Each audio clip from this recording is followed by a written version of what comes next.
আসসালামু আলাইকুম আরহামতুল্লাহি আবরাকাতু। আমরা কায়দা শেষ করার পর আমপারা পড়ার পর এবার আমরা কোরআনুল মাজিদের প্রথম সূরা সূরাতুল বাকারা সহিহ শুদ্ধভাবে শিখতেছি। আমরা 11 নম্বর আয়াত পর্যন্ত শিখেছিলাম। এবার আমরা 12 এবং 13 নম্বর আয়াত সহিহ শুদ্ধভাবে বানান করে শিখব। আপনারা ধৈর্য সহকারে শুরু থেকে শেষ পর্যন্ত ভিডিওটি দেখুন। আউযু বিল্লাহি মিনাশ শাইতানির রাজীম। বিসমিল্লাহির রহমানির রহিম। আর ভিডিও শুরু করার আগে আপনাদেরকে বলতে চাই, সেটা হলো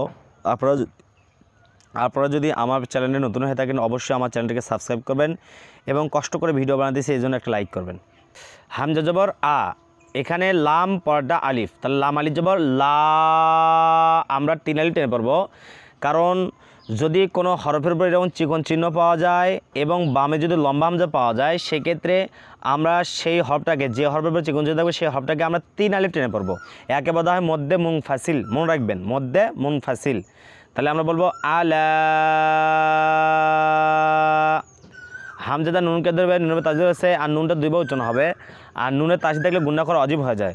তাহলে হামজা নুন জার ইন, নুন জবর না, আলা ইন্না। হাজা মিমকে ধরবে, মিমের যজন রয়েছে, তা হামিম পেশ হুম, আলা ইন্না হুম। আবার আলা ইন্না হুম।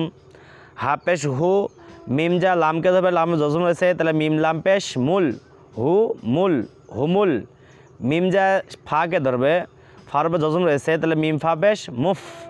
তাহলে কি বলবো আমরা? হুমুল মুফ, হু মুল মুফ, হু মুল মুফ। দেখবেন আমি কীভাবে পড়তেছি একটু লক্ষ্য করবেন। তাহলে হুমুল মুফ, সিনজের সি, মুফ সি। দাল যা ওয়াওকে ধরবে, ওয়াবে জজম রয়েছে, তা দালাও পেশ দু, আমরা দুটাকে এক হাল টেনে পড়বো। কারণ পেশে বাম্পা জজমুল ওয়াও থাকলে সেখানে এক হাল টেনে পড়তে হয়। তাহলে মুফ সিদু, নুন জবর না, মুফ সিদু না। আলা ইন্নাহুম হুমুল মুফসিদুনা। আবার আলা ইন্নাহুম হুমুল মুফসিদুনা।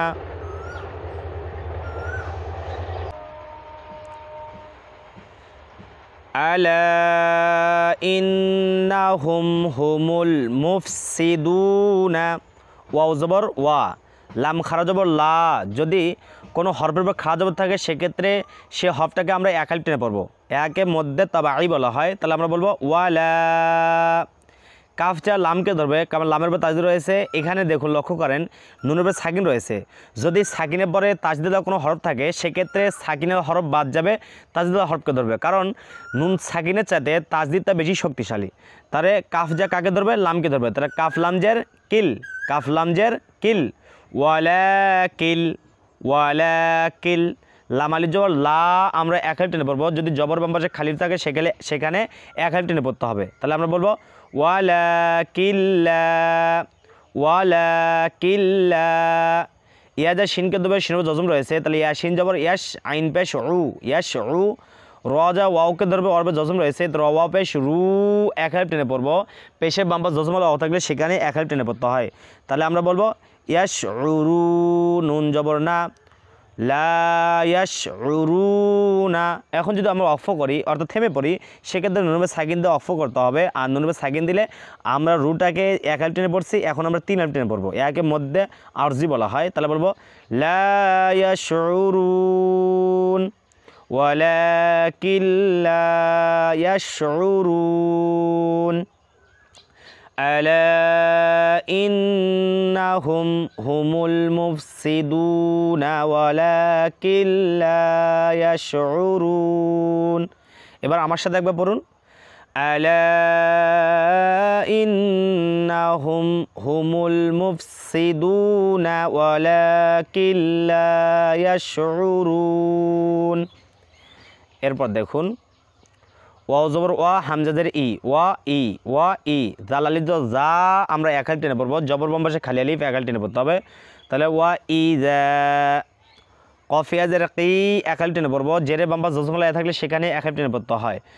কি লাম জবর লা, তাহলে আমরা বলবো ওয়া ইযা কিলা, ওয়াইজা কিলা লাম জবর লা হাজা মিমকে ধরে মিমে জজম রয়েছে তাহলে হামিম পেশ হুম তাহলে কিলালা হুম কিলালা হুম দেখতেছেন কীভাবে পড়তেছি আমি কিলালা হুম তাহলে আমরা বলি ওয়াইজা কিলালা হুম হামজা খারাজর আ এক টেনে পড়তে হবে খারাজবর রয়েছে মিমজের মি আমি নুন যা ওকে ধরবো অল্প জজম রয়েছে তো নুন অপেশ নু আমরা নুটাকে এক টেনে পড়বো পেশে বাম্বা জজম রাও থাকলে সেখানে এক টেনে পড়তে হয় তাহলে আমরা বলবো আমিনু আমিনু ওয়াইযা কিলা লাহুম আমিনু আবার ওয়াইযা কিলা লাহুম আমিনু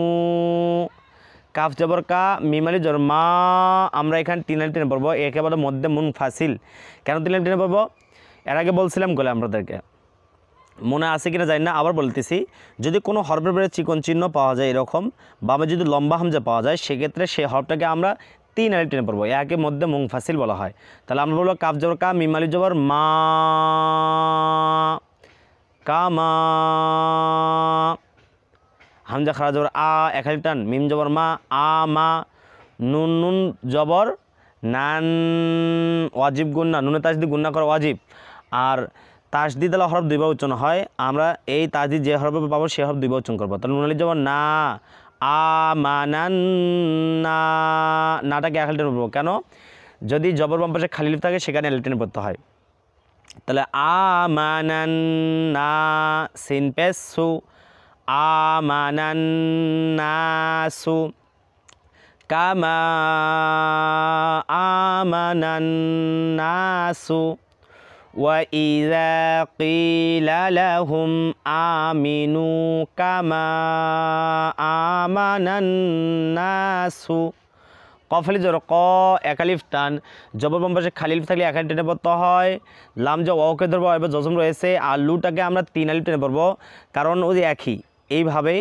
মধ্যে মুনফাসিল তিন আলিফ টেনে পড়বো তাহলে লাম পেশ লু কলু কলু হামজা জবর আ নুন হামজা পেশ নু আনু নুন জাগলে হামজাকে ধরবে ও বাদ যাবে কারণ এবার হামজা রয়েছে ও হামজাটা বেশি প্রাধান্য পাবে এখানে এটা হামজা প্রাধান্য পাবে এখানে তাহলে নুন হামজা পেশ নু আনু মিম জে মি নুন পেশ নু আনু মিনু আনু মিনু তাহলে কলু আনু মিনু কলু আনু মিনু এরপর দেখুন কামা কাফ জোর কা মিমালি জোর মা মধ্যে মুনফাসিল তাহলে এখানেও তিন লাইন টেনে পড়তে হবে তাহলে কামা কামা হামজা খাওয়া আ মাদ্দে তবা এই এক টেনে পড়তে হবে এখানে মধ্যে বদল বলা হয় এক টেনে পড়তে হবে মিম জর্মা নুন যা সিনকে দেবে সিনবা তাদের রয়েছে আর সিনটা দুইবার উচ্চারণ হবে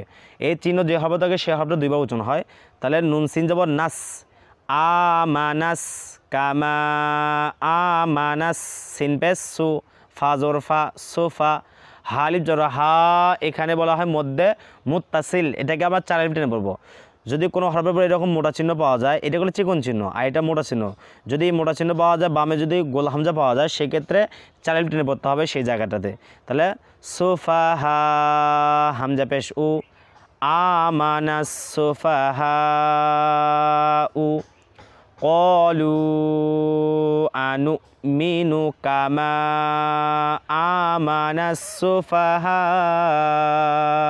উ হামজা জর আ লামালি জল্লা মধ্যে মুনফাসিল তিন আলিফ টেনে পড়তে হবে তাহলে আলা হামজারে নুনকে দেবে নুনে তাসদিদ গুন্না করা ওয়াজিব তাহলে হামজা নুন যায় ইন নুন জবর না ইন্না আলা ইন্না হামিম পেশ হুম আলা ইন্না হুম আলা ইন্না হুম হাফেজ হু মিম যা সিনকে ধরবে কারণ সিনের বা তাজির রয়েছে আর সিন দুইবার উচ্চারণ হবে তাহলে মিম সিন পেশ মুস হুমুস সিন পেশ সোফা জফা সোফা হালিজা হা মধ্যে মুত্তাসিল চার টেনে পড়তে হবে উপরে মোটা চিহ্ন বামে গোল হামজা তাহলে সোফা হা হামজা পেশ উ হুমুস সোফা হা উ হুমুস সোফা হা উ আলা ইন্নাহুম হুমুস সুফাহাউ। ওয়াজর ওয়া লাম খাজর লা, ওয়ালা একাল টেনে পড়তে হবে, কারণ খারা জবর যে হরফে যদি কোনো হরফে যদি খারা জবর থাকে সেক্ষেত্রে একাল টেনে পড়তে হয়। তাহলে ওয়ালা, এই কাফজা, এই যে দেখুন এখানে লাম রয়েছে, এই লামকে ধরবে, তাহলে কাফ লামজের কিল, ওখানে কাফ রয়েছে কাফ লামজের কিল। কেন ওখানে দেখুন, এখানে লক্ষ্য করেন আপনারা, সেটা হলো, আমি একটু ছোটো করে দিই একটু, তাহলে বুঝতে সহজ হবে আপনাদের জন্য। দেখেন এখানে দেখেন কাফজা এই লামকে ধরবে, এখানে রয়েছে নুনের উপর সাকিন রয়েছে, লামের উপর তাজি রয়েছে, আর আমরা জানি সাকিনের সাথে বেশি তাসদিদের শক্তিশালী, সেক্ষেত্রে এই নুন বাজে এই কাফজা এই লামকে ধরবে। তাহলে কাফ লামজের কিল, লাম আলি জর লা, কিল্লা, কি উচ্চারণ হবে? কিল্লা, ওয়ালা কিল্লা, লাম আলি জবর লা, তাহলে ওয়ালা কিল্লা। ইয়া আইন জবর ইয়া, ইয়া যা আইন ধরবে চাপ দিয়ে পড়তে হবে, ইয়া লাম জবর লা, ইয়া আলা, মিম যা ওয়াওকে ধরবে, ওয়াও জজম রয়েছে, তা মিমাও পেশ মু, ইয়া আলামু, নুন জবর না, ইয়া আলামু না। এখন যদি আমরা অফ করি সেক্ষেত্রে নুনের সাকিন অফ করতে হবে, থামতে হবে, আর মুটাকে আমরা 3 লাইন টেনে পড়বো।